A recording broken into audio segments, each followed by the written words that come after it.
In practice set number 1.4, we are going to start with question number 1. They are given you as NA is equal to 15. इसका मतलब क्या होता है? Number of elements in set A is equal to 15. NA U B यानी A intersection B, A union B it is. So number of elements of A union B is 29, and number of elements of A intersection B is 7. You have to find out what? Number of elements in B. Correct? NB का मतलब होता है number of elements in B.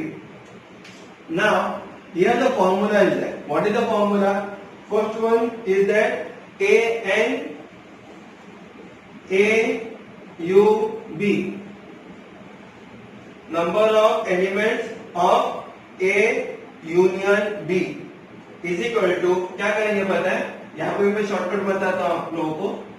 N A पहले लेंगे हम लोग, N A plus N B लेंगे हम लोग, N B minus N A, ये यूनियन है ना, उसका opposite intersection B. This one will be your formula. Correct? So this is your formula here. You have to write it down, this formula.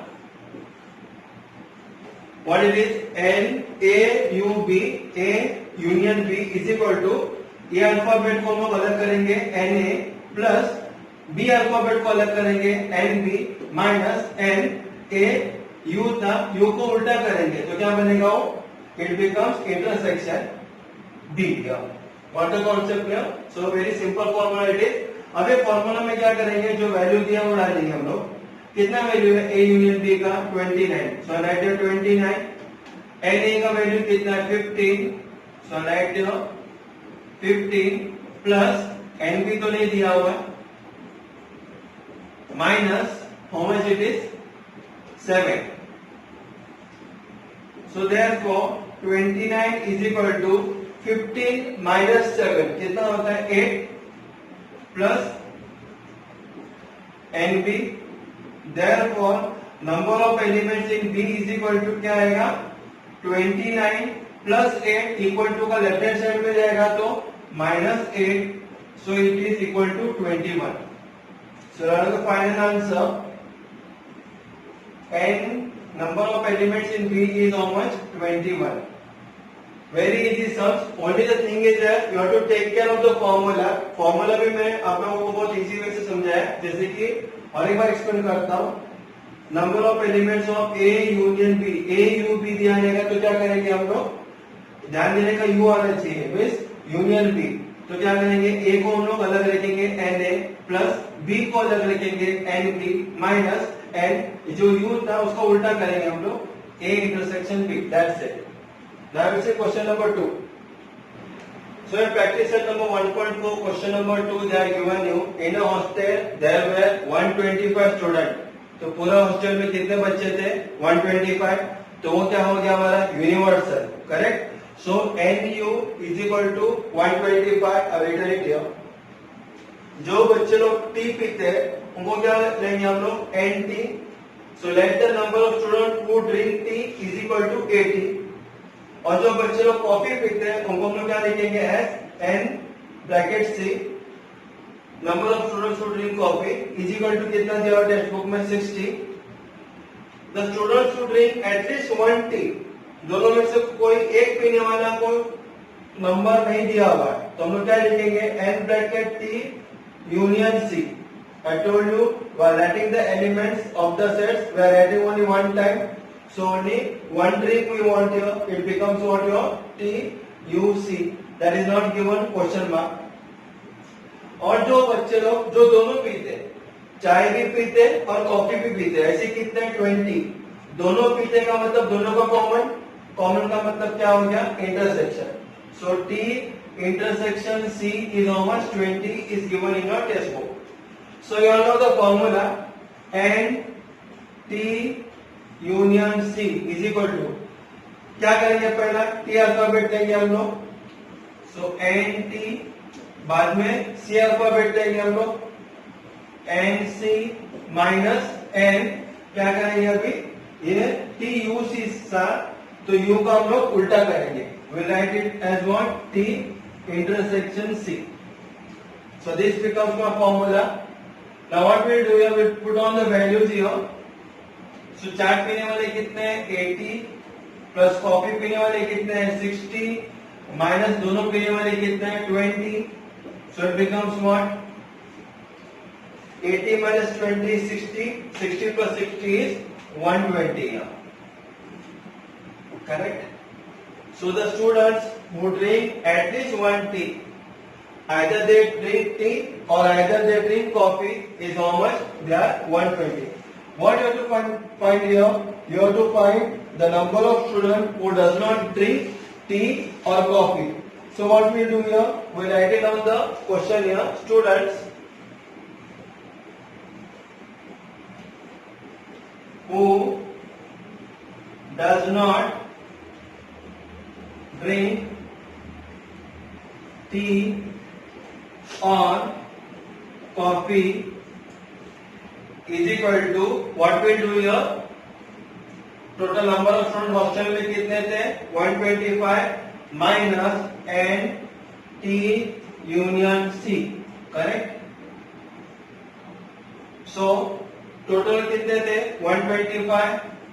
125 में से 120 ऐसे बच्चे थे जो दोनों में से कोई एक ड्रिंक तो पीते ही पीते. So minus 120 is equal to 5 students.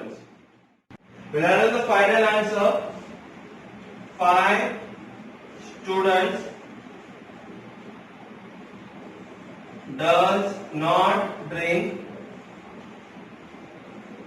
tea or coffee. So this is how I completed question number 2 here. Very easy it was. ये सब फॉर्मूला के ऊपर आपको ध्यान रखने का है. बाद में last only this NU minus NT union C. This is how you will be getting the answer as 5. Now you see question number 3.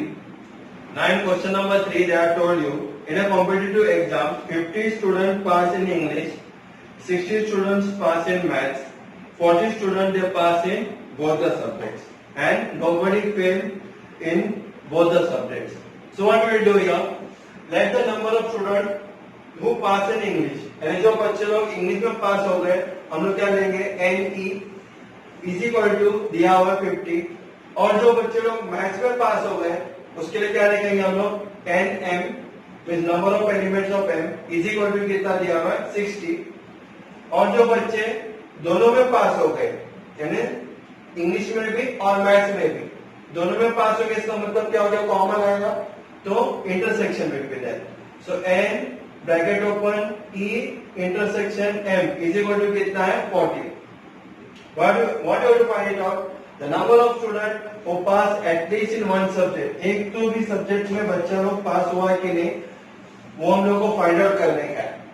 तो it will be E union M it is. So we know the formula. Once you have written all these things now, you can add the formula as N E union M is equal to what is the shortcut here? पहले लोग क्या करेंगे E alphabet लेंगे तो हम लोग लिखेंगे NE plus बाद में M अल्फाबेट लेंगे तो N M माइनस N क्या करेंगे बाद में ये U था ना U का हम लोग उल्टा साइड डाल देंगे intersection. It will be E intersection M. So simple the formula it is. You have to put it in the formula. And E का वैल्यू दिया हुआ 50 plus 60 minus 40. It becomes how much? 50 में से 40 गया तो 10. 10 plus 60 is 70. So that is the final answer. 70 students pass at least in one subject. That's it. The whole exercise there on formula only. एक बार आपको formula समझ में आ जाएगा तो फिर answer will be very easy for you. Now you see question number 4 here. Now you see question number 4. They have told you a survey has been conducted to know the hobby of 220 students of class 9 standard. So 9th standard की class में total कितने बच्चे थे? 220। तो वो क्या हो गया हमारा यूनिवर्सल सेट, टोटल बच्चे हैं। मैंने लिखा हुआ NU इज इक्वल टू 220।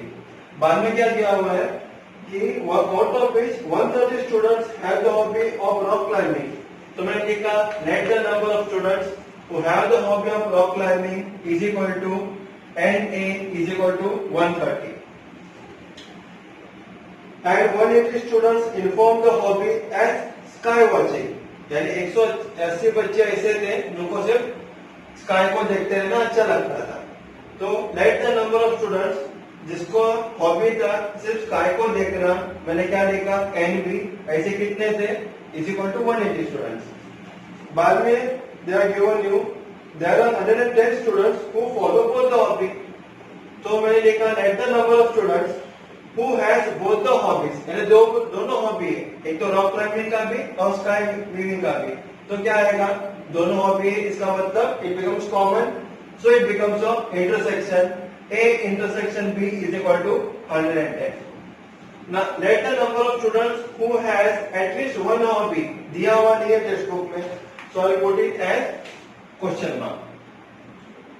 तो मेरा वो क्या हो गया A union B। A union B में एटलीस्ट वन हॉबी तो हम लोग को पता चली जाएगा। You know the formula what it is, and A union B is equal to, क्या करेंगे बाद में, पहले हम A अल्फाबेट लेते हैं NA प्लस बाद में B अल्फाबेट लेंगे NB माइनस NA, U का उल्टा नो करेंगे इंटरसेक्शन। तो right it down A intersection B। So will put in the formula, NA का वैल्यू कितना है 130 प्लस NB का value is number of elements in B is 180 minus it will be 110 is equal to, ना 130 में से 110 गया तो कितना बचेगा 20 plus 180 is how much 200। So 200 students are there who have at least one hobby। What is the question they have told you? How many students does not have any of the two hobbies? We write it down। Number of students who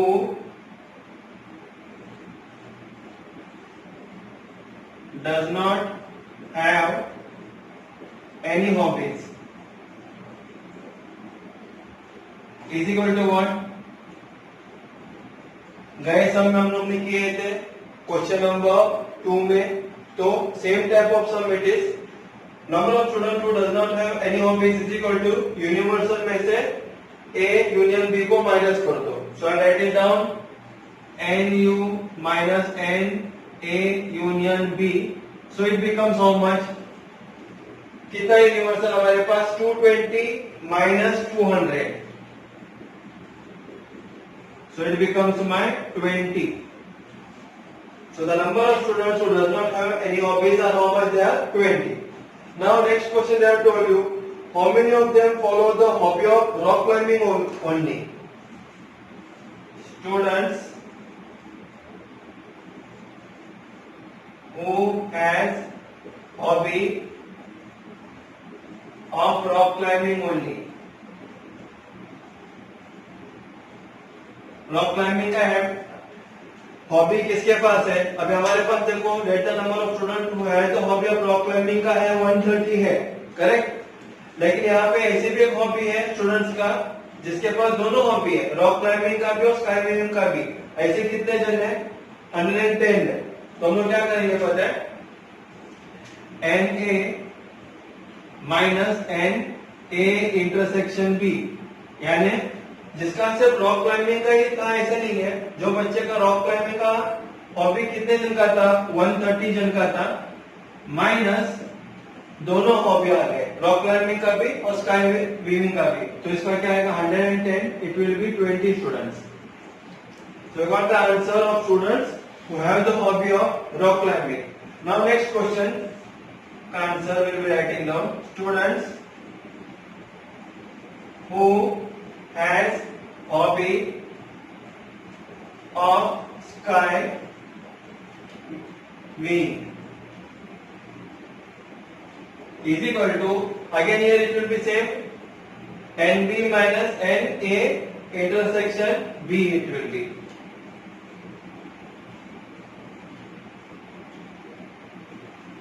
So it will be how much?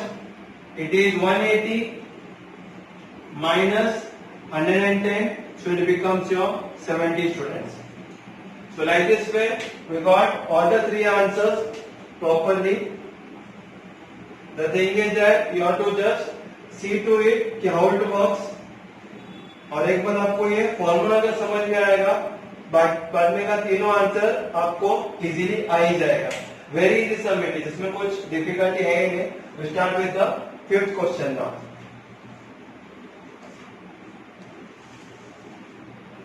So in practice set number 1.4 में क्वेश्चन नंबर 5, they are given you the diagram, Venn diagram. Universal set का Venn diagram दिया हुआ है, ए set का भी दिया हुआ है, बी सेट का भी दिया हुआ है. It is there in circle. So we have to find out what are elements of in set A. तो सेट ए में कौन से एलिमेंट्स है? Curly brackets open, which are the alphabet you can see. ये पूरा circle आप देखो, सिर्फ ए का ही सर्कल देख लो. If you see only A circle में क्या क्या आता है? X Y Z M N. तो हम लोग यहाँ पे लिखेंगे X comma Y comma Z comma M comma N, curly bracket close. That's it. Now second question, B में कौन से एलिमेंट है? तो हम लोग क्या करेंगे पता है? जो बी का सर्कल है बस वही सर्कल के ऊपर आप ध्यान दे दो, बी का सर्कल पे. तो बी के सर्कल में कौन से अल्फाबेट दिख रहे हैं? P Q R M N. Correct. तो हम लोग लिखेंगे यहाँ पे P Q R M N, curly bracket close here. So like this if you are writing you will be getting full 1 marks here. Very easy. हमारा हो गया ए set का एलिमेंट लिख के हो गया, बी सेट का एलिमेंट लिख के हो गया. अभी क्या पूछा है? ए यूनियन बी. यूनियन का मतलब सभी एलिमेंट जो ए में है और बी में है वो हम लोग एक साथ लिखेंगे. So what it will be? A में क्या है? एक्स वाई जेड, बाद में कॉमा, बाद में क्या आएगा? एम एन, बाद में क्या आएगा? P Q are, P Q are. That's it. तो ए यूनियन बी में क्या क्या आएगा? जितना एलिमेंट ए में था प्लस जितना एलिमेंट बी में था वो सभी आएगा. आप बोलेंगे कि एम और एन यहाँ पे दो बार आ रहा है, तो हम लोग ने यहाँ पे दो बार क्यों नहीं लिखा? We are told you in starting only, जितने भी एलिमेंट्स हम लोग लिखते हैं all the element should be written only once. ये सेट में दो बार नहीं लिख सकते. इसके लिए written X Y Z M N P Q R. It is a rule here. Now U में क्या आता है? यू का मतलब यूनिवर्सल सेट, यानी पूरा अक्खा जो भी कुछ भी लिखा हुआ है सब आ जाएंगे इसमें. So what it will be? Curly brackets open, X Y Z M N P Q R as well as S will also come and T is also going to come. That's it. समझ में? सभी alphabet आएंगे X, Y, Z, M, N, P, Q, R, S और T. All the alphabet will be coming in U. Universal set. Now complement of A. A का complement चाहिए. तो A का complement कौन से आएंगे? Curly brackets open. So in complement of A का देखो, ए में क्या है? X Y Z M N है, और वैसे ही यूनिवर्सल में क्या है? X Y Z M N P Q R S T. So what will be your complement of N? So what will do here? मैंने तभी कहा था यू में से ए का जो एलिमेंट है वो निकाल दो. X Y Z M N, universal set में X Y Z M N ये निकल गए.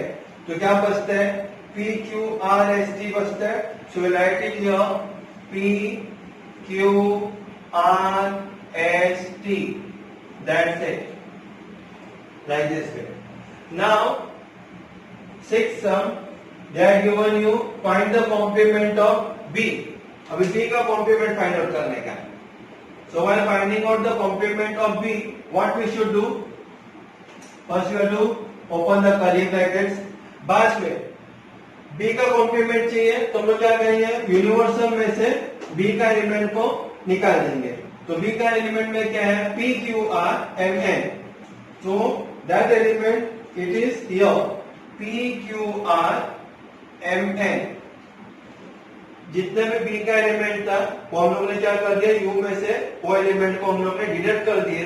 तो बचा हुआ जो एलिमेंट्स है X Y Z S T, will write it here X Y Z S T.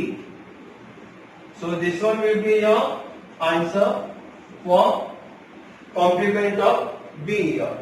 Now seventh sum. What we want now? A union B का कॉम्प्लीमेंट चाहिए अभी. A union B का complement. Again curly brackets open. Now what we'll do here? In A union B का complement चाहिए तो A union B का elements है हमारे पास. हम लोग यूनिवर्सल में से A union B को एलिमेंट्स को हम लोग डिडक्ट करेंगे, माइनस करेंगे यानी निकाल देंगे.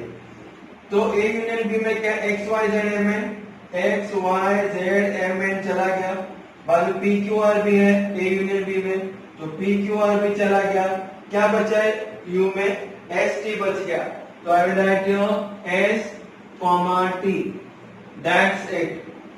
So if in your exam it comes for 3 marks, you will be getting full 3 marks. If it is there for 5 marks, full 5 marks you will be getting here. Very easy sum it was. So like this way we have completed practice set number 1.4.